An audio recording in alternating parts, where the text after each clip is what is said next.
Kita berjumpa lagi dalam segmen Historical Issues. Di dalam video saya sebelumnya, saya menunjukkan kepada kita semua bahwa Negara Kesatuan Republik Indonesia adalah milik bersama, apapun agamanya. Terbukti bahwa kekristenan memberikan sebuah sumbangsih yang besar, yakni melahirkan kaum terdidik dan menumbuhkan semangat nasionalisme di kalangan para pemuda pada waktu itu. Nah, salah seorang pemuda Kristen yang sempat saya sebut namanya adalah Amir Syarifuddin Harahap. Mungkin Anda akan bertanya, kok kedengeran dari namanya bukan nama Kristen ya? Memang betul, Amir Syarifuddin adalah seorang yang berlatar belakang sebagai seorang Muslim yang kemudian memutuskan untuk dibaptis dan menjadi seorang Kristen. Eits, tolong teman-teman jangan mikir yang enggak ya. Jangan baper kalau ada yang pindah agama. Biasa aja lah. Pindah agama itu hak orang, dan jika berpindah agama karena alasan yang jelas dan bisa dipertanggungjawabkan, mengapa enggak? Jadi pertobatan dan kiprah Amir Syarifuddin ini bukan sembarangan, karena dia menjadi seorang Kristen yang sangat berpengaruh pada masa pergerakan kemerdekaan Indonesia. Begitu berpengaruhnya, saksi mata sejarah menyebutkan bahwa dia adalah nama pertama yang diusulkan sebagai pembaca teks proklamasi menjelang 17 Agustus 1945. Ia bahkan pernah menjabat sebagai Menteri Pertahanan, Menteri Penerangan, sampai pada jabatan Perdana Menteri. Wow, lalu mengapa hari ini nama Amir Syarifuddin seakan-akan terlupakan oleh kita, bahkan sudah tidak terdengar lagi?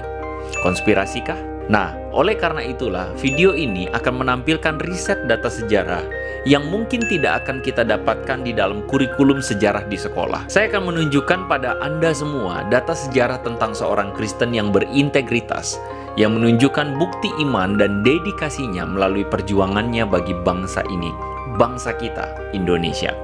So let's make it simple but meaningful.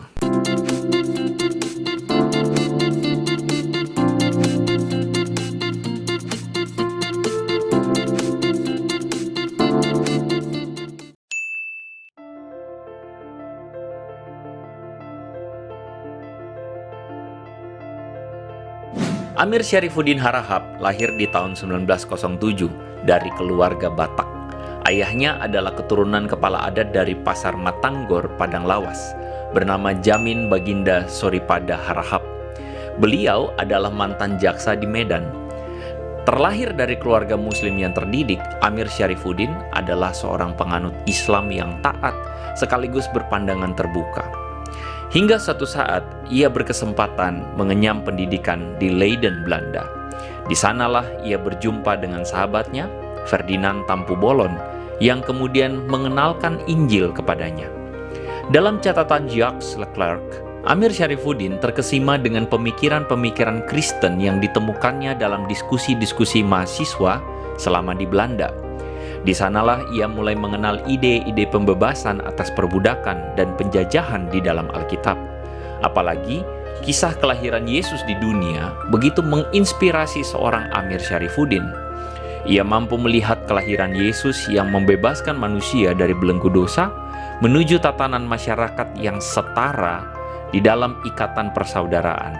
Dan inilah yang diperjuangkan oleh kaum Kristen mula-mula yang tertindas oleh penjajahan Romawi. Melalui hal inilah, Amir Syarifuddin sangat merindukan kebebasan rakyat Indonesia dari penjajahan Belanda.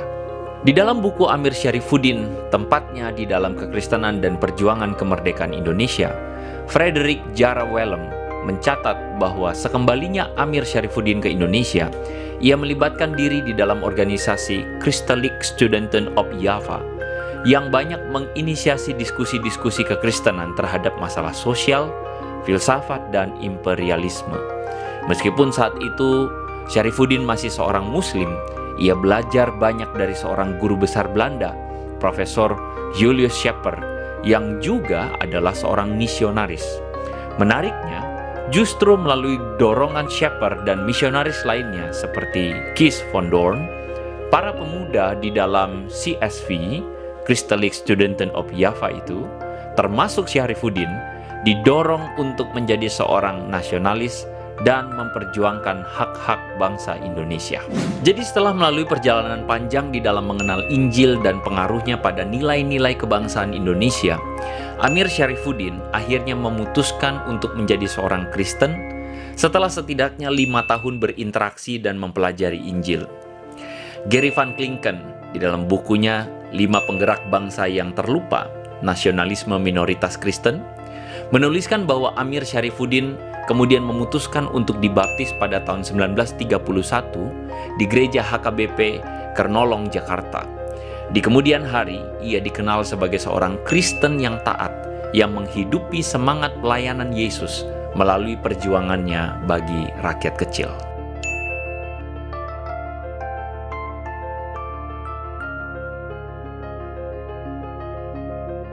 Amir Syarifuddin adalah tokoh pemuda yang sangat berpengaruh di dalam inisiasi Sumpah Pemuda pada tahun 1928. Bahkan sebelumnya, dia juga adalah tokoh dari Perhimpunan Pemuda Batak, atau lebih dikenal dengan nama Young Bataks Bond. Selain aktif dalam organisasi kepemudaan, ia aktif juga di dalam partai politik dengan turut mendirikan Partindo atau Partai Indonesia.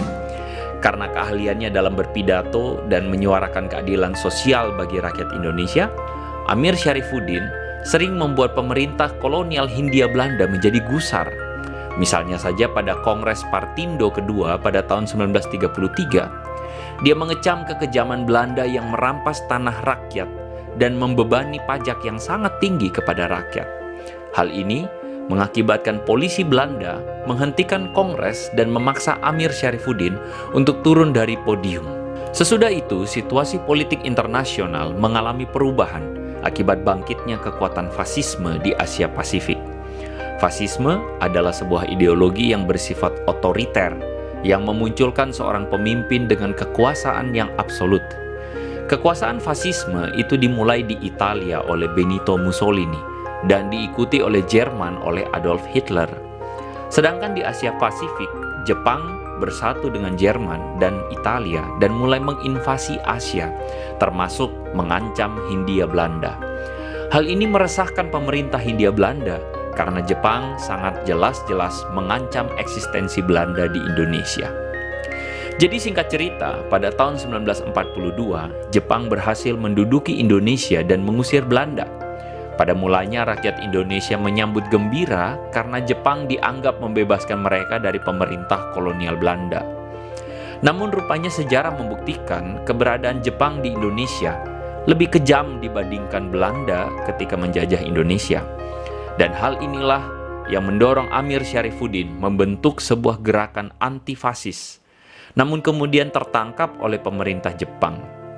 Itulah sebabnya ketika Jepang mengalami kekalahan perang seiring meledaknya bom atom di Hiroshima Nagasaki, para pemuda yang mengadakan rapat persiapan proklamasi kemerdekaan mengusulkan nama Amir Syarifuddin sebagai pembaca teks proklamasi.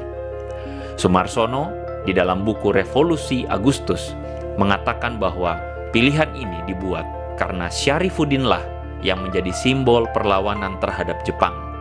Meskipun usulan ini kemudian diurungkan karena Syarifuddin masih berada di dalam tahanan Jepang, maka pada akhirnya Soekarno-Hatta yang memproklamasirkan kemerdekaan Indonesia. Setelah itu di masa awal kemerdekaan, Amir Syarifuddin menjabat sebagai Menteri Penerangan. Ia berperan penting di dalam menjelaskan proklamasi kemerdekaan Indonesia baik ke dalam maupun ke luar negeri. Dia mampu mematahkan tudingan Barat yang menuduh kemerdekaan Indonesia sebagai rekayasa. Bahkan, ia berhasil mempengaruhi pers asing untuk mengakui kemerdekaan Indonesia. Setelah itu, ia pernah menjadi Menteri Pertahanan, bahkan menjabat sebagai Perdana Menteri.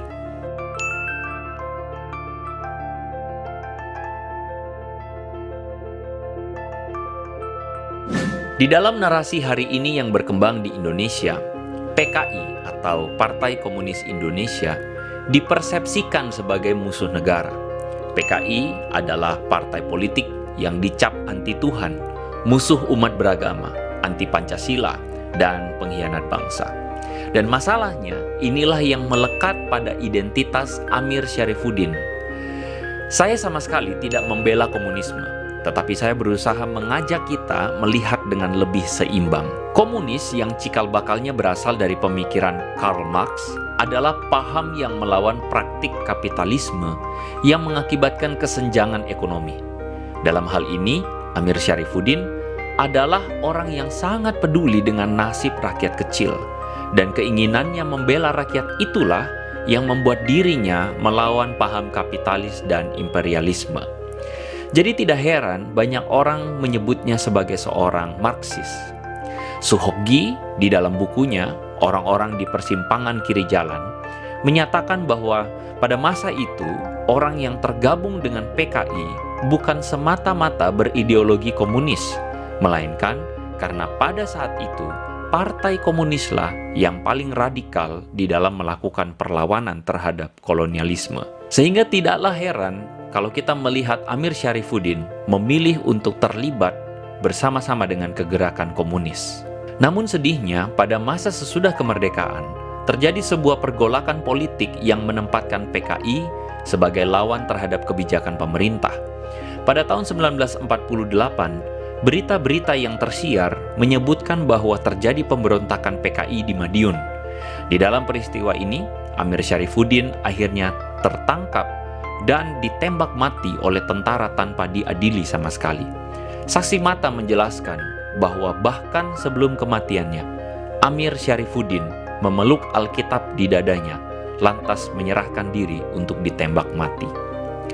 Namun demikian, hingga saat ini keterlibatan Syarifuddin di dalam peristiwa yang diberi label pemberontakan itu tidak pernah terbukti dengan nyata. Mengenai peristiwa ini, ada sebuah cerita yang beredar mengenai respon Presiden Soekarno ketika ditanyai oleh seorang pelukis terkenal, Soejoyono. Di dalam sebuah kesempatan di tahun 1960-an, sang pelukis bertanya, "Bung Karno, apakah masih seorang Marxis?" Dengan sebuah tatapan heran, Soekarno menjawab, "Tentu saja saya seorang Marxis. Ada apa Bung menanyakan itu?" Sang pelukis pun bertanya, "Kalau Bung seorang Marxis, mengapa Bung diam saja ketika Amir dieksekusi di Madiun?" Menariknya, pertanyaan sang pelukis itu tidak dijawab oleh sang presiden. Soekarno diam, membisu, dan dari kedua pelupuk matanya mengalir butiran-butiran air mata. Bung Karno hanya menangis, tak mampu menjawab pertanyaan Soejoyono. Jadi dari data-data yang saya paparkan ini, bagaimana menurut Anda semua? Bagaimanakah kita seharusnya melihat seorang Amir Syarifuddin? Apakah layak jika kita melekatkannya dengan stigma komunis yang anti Tuhan, anti Pancasila, dan musuh negara? Kalau kita bandingkan kembali dengan kontribusinya untuk kemerdekaan Indonesia. Jadi apa pendapatmu? Silahkan tulis komentarmu di bawah.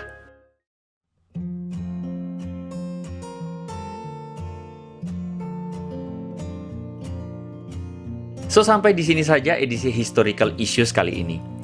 Ini adalah segmen yang saya tujukan secara khusus untuk mengedukasi setiap kita melalui rangkaian riset data sejarah. Jika ada masukan maupun koreksi, silakan tuliskan di kolom komentar di bawah ya. Jadi, saya harap riset ini mencerahkan kita dan menolong kita agar kita semakin terinspirasi untuk menyatakan iman kita dengan berkontribusi positif bagi masyarakat luas dan bagi kemajuan bangsa kita. So, sampai ketemu lagi di video berikutnya. So, make it simple, make it meaningful. May God bless you.